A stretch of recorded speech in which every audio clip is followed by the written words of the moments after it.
Assalamualaikum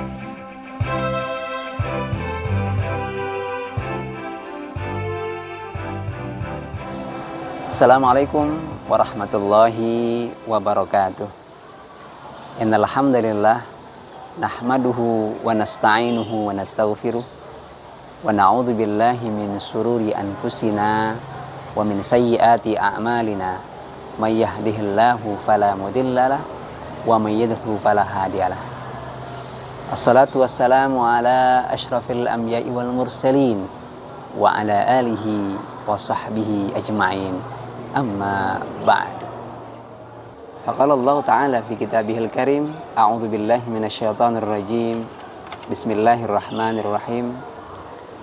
Ya ayyuhalladzina amanu kutiba alaikumus shiyam kama kutiba alal ladzina min qablikum la'allakum tattaqun.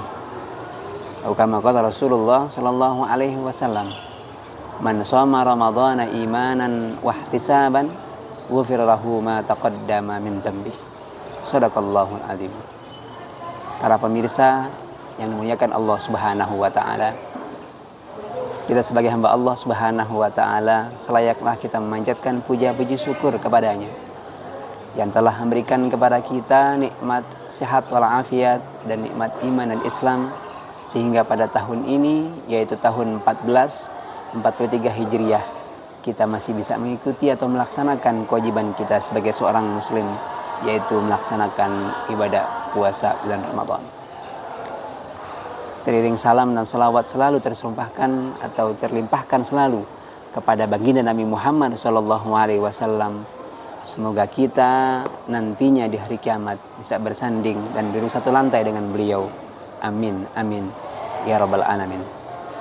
Para pemirsa yang dimuliakan Allah Subhanahu wa taala, pada hari ini kita masih melaksanakan ibadah puasa, ibadah yang perlu kita laksanakan seluruh umat muslim yang ada di dunia ini, karena ibadah puasa adalah bagian daripada rukun Islam yang disampaikan Rasulullah Shallallahu Alaihi Wasallam setelah kita melaksanakan ibadah sholat 5 waktu. Maka ada beberapa pertanyaan yang terkadang itu terlintas dalam pemikiran kita masing-masing. Kenapa pada saat bulan puasa ini banyak sekali disukai, banyak sekali dicintai, bahkan banyak sekali diperhatikan, bukan hanya dari kalangan orang-orang muslim, tapi dari kalangan orang-orang non-muslim. Inilah kata kunci yang perlu kita teliti dan kita dalami. Sebagaimana hadis Rasulullah Sallallahu Alaihi Wasallam yang disampaikan bahwasannya qala Rasulullah sallallahu alaihi wasallam, man fariha bidukhuli Ramadan haramallahu jasadahu ala niran. Yang artinya, barang siapa yang bergembira dan senang atas kehadiran daripada bulan Ramadan ini, maka insyaallah kita akan dijauhkan daripada siksa api neraka. Dengan cara kita bergembira, dengan cara kita senang kehadiran bulan Ramadan, Allah akan haramkan jasad kita.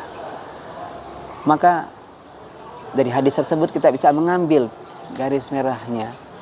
Di bulan yang penuh barokah ini, di bulan yang penuh kemuliaan ini, alangkah baiknya kita memaksimalkan ibadah, pendekatan ibadah, bukan hanya untuk pribadi kita saja, tapi untuk keluarga kita khususnya, dan juga umumnya untuk kaum muslimin.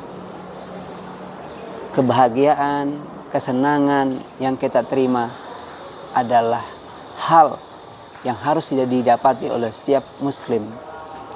Yang pertama, kenapa kita senang akan datangnya bulan Ramadan? Yang pertama adalah bulan Ramadan adalah bulan yang mulia di antara bulan-bulan yang ada. Karena bulan Ramadan, pada saat itu segala amal ibadah yang kita laksanakan, amal perbuatan yang kita laksanakan pasti niatkan karena Allah Subhanahu wa taala dan diawali dengan kalimat bismillah, itu mendapatkan lipatan ganjaran dari Allah Subhanahu wa taala.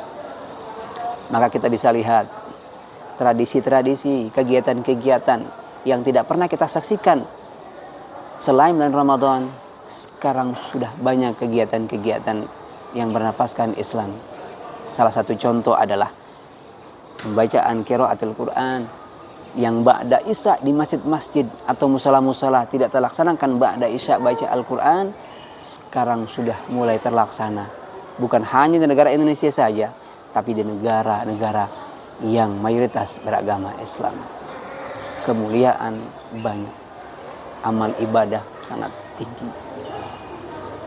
Segala perbuatan itu betul-betul memenuhi dan mendapatkan Islam.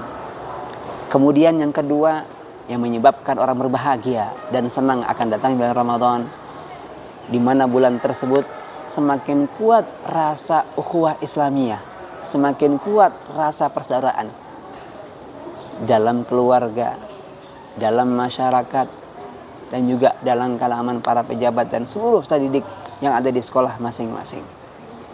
Saat buka puasa kita bisa saksikan dan lihat bersama-sama.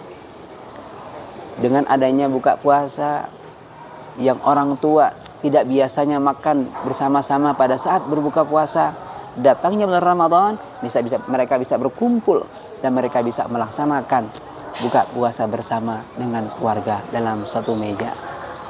Dari itulah akan timbul kekuatan kekeluargaan. Dari itulah akan timbul persaudaraan yang sangat maksimal sebagai seorang muslim yang ada di dunia ini, khususnya di Indonesia. Karena keluarga itu adalah yang harus kita jaga, yang harus kita bimbing, yaitu keluarga kecil kita. Sehingga Allah menyampaikan dalam firman-Nya, "Qu anfusakum wa ahlikum nara." Jagalah diri kamu dan keluargamu daripada sisa api neraka. Dan yang terakhir, kita berbahagia adanya bulan Ramadan, karena bulan Ramadan adalah bulan yang turunkannya Al-Quran, turunkannya kitab suci Al-Quran pada tanggal 17 Ramadan yang kita kenal dengan peristiwa yang namanya Nuzulul Quran. Tatkala malaikat Jibril menyampaikan wahyu kepada Nabi Muhammad SAW, itu adalah jatuh pada bulan suci Ramadan. Bulan Ramadan, bulan mulia, maka manfaatkanlah bulan tersebut untuk beramal ibadah. Jangan sampai kita, keluarga kita, masyarakat kita, anak didik kita di bulan Ramadan ini berlalu tanpa mendapatkan ampunan, tanpa mendapatkan perubahan sikap dan ibadah pada Allah Subhanahu wa Ta'ala. Karena ada patah mengatakan, orang yang beruntung adalah orang yang lebih baik daripada kemarin. Orang yang beruntung adalah orang yang perbuatan hari ini lebih baik daripada perbuatan kemarin. Karena yang beruntung adalah orang yang semakin bertambah imannya, semakin bertambah ibadahnya setelah nanti kita meninggalkan Ramadan. Pemirsa yang budiman, di bulan Ramadan ini maka perbanyaklah ibadah kepada Allah Subhanahu wa Ta'ala. Manfaatkan umur kita untuk pendekatan diri kepada Allah dengan melaksanakan ibadah-ibadah yang bernapaskan Islam, baik ibadah sholat, ibadah puasa, ibadah membaca Al-Quran. Karena itu adalah menjadi amal ibadah kita dan amal ibadah saat menghadap Allah Subhanahu wa Ta'ala. Lakukanlah dengan semaksimal mungkin, do the best, the maximum. Maka dengan itu kita akan dijadikan hamba Allah yang muttaqin, hamba Allah yang bertakwa kepada Allah Subhanahu wa Ta'ala sesuai dengan tujuan daripada perintah surat Al-Baqarah ayat 183. Maka hiduplah sekali, tapi ingat, hiduplah yang berarti. Khairun nasi anfa'uhum linnas. Hadanallah wa iyyakum ajma'in wal afwa minkum. Assalamualaikum warahmatullahi wabarakatuh.